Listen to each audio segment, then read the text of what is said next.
Dan kena ingat tuan-tuan, ya, sekarang kita tengah ada persaingan. Walau bagaimanapun, Islam mesti kena ke hadapan. Tuh, ada satu lagi hamba Allah, anak ceramah macam ni, angkat lagi tangan. Ustaz, Malaysia tak akan terjadi lagi, Ustaz. Malaysia ada perlembagaan yang memihak pada orang Islam dan ada sultan-sultan yang berkuasa untuk menjaga Islam. Saya katakan, syukur alhamdulillah, ada perlembagaan, ada sultan-sultan. Tapi akan tahu tak sejarah? 6 negara Asia Tenggara dulu adalah Islam. Coba baca sejarah. Dia nak juga, coba Ustaz sebut. Okey. Filipin. Kalau ada orang Filipin. Filipin dulu ada negeri Islam besar namanya Mindanao.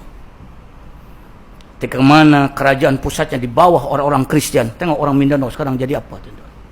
Apa sekuatnya perlembagaan Islam di Mindanao dulu? Hebat. Tombang. Sekarang siapa yang? Thailand, mungkin ada orang Thailand di sini. Thailand, selatan Thailand, negeri-negeri Islam dulu kuat. Ada Yala, ada Petani, ada Songkla, ada Naratiwat. Atau mungkin negeri-negeri lain. Bersatu, macam Malaysia lah. 14 negeri dipimpin oleh Sultan. Tapi ketika mana yang memimpin adalah bukan orang Islam, sekarang macam mana dengan orang selatan Thailand? Masih bangga kita dengan persembahan, masih bangga kita dengan apa yang ada. Alhamdulillah, syukur. Mudah-mudahan ini jadi backing terakhir. Tapi anytime kita boleh tombang. Cambodia.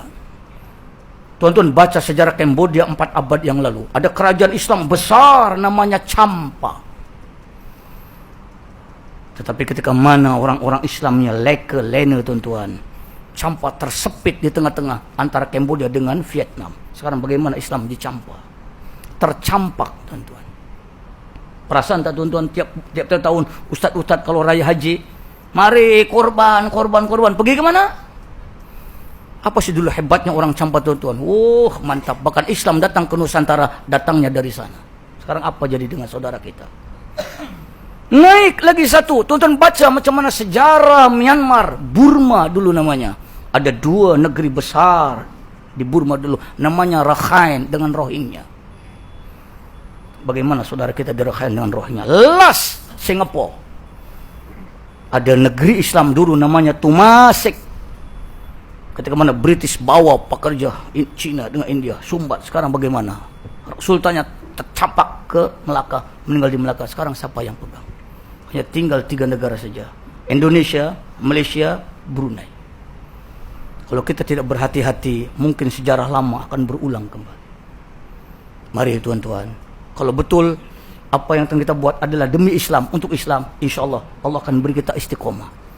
Tapi kalau kita buat hanya tekat marah, kita benci pada orang kafir, garanti tidak akan ada istiqomah. Al-amalu ala qadri niyatim. Amal, tuan-tuan, dinilai apa niat yang ada pada diri tuan-tuan sekalian. Itu saja ukurannya. Anda tidak tahu nak menilai apa, tapi jom bajar kita, didik anak istri kita untuk cerewet membeli barang. Kenapa? Man lam yahtama ala ummati falaysa minni. Siapa yang tidak pentingkan tentang urusan orang Islam, kamu bukan umat aku. Nah, marahnya Nabi, tuan-tuan. Banyak nada-nada sumbang di luar sana. Tak payahlah, sudahlah, apa yang ada. Tidak. Karena ini adalah hak orang Islam untuk orang Islam. Jadi tuan-tuan, itulah sekadar perkongsian yang dapat Anda sampaikan pada pertemuan kali ini. Mudah-mudahan walaupun serba ringkas, mudah-mudahan padat isinya dan menjadikan sedikit motivasi pada tuan-tuan sekalian. Mari teruskan apa yang Islam nakkan pada kita. Kita niatkan, kita nak martabat Islam. Kenapa, tuan-tuan?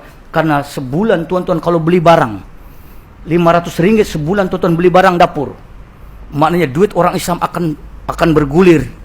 Cash flow orang Islam di negara kita 10 bilion. Ada satu kajian orang UKM, 10 bilion, tuan-tuan, yang duit tuan-tuan belanjakan, 8 bilion masuk ke kantongnya mereka. Yang balik kantong orang Islam hanya 2,3 bilion saja. Sedar tak sedar, tuan-tuan? Anda tak sedar, Anda pun 3 hari lalu baru sedar. Allahu Akbar. Betul rupanya. 19,7 juta orang Islam di Malaysia beli barang di luar orang Islam, maknanya duit orang Islam akan balik kepada mereka 8 bilion. Kita 2 bilion lebih pun dah heboh, tuan-tuan. 8 bilion, tuan-tuan, tiap-tiap hari tuan-tuan bagi dengan mereka. Tanpa tuan-tuan sedar, tanpa tuan-tuan perasan.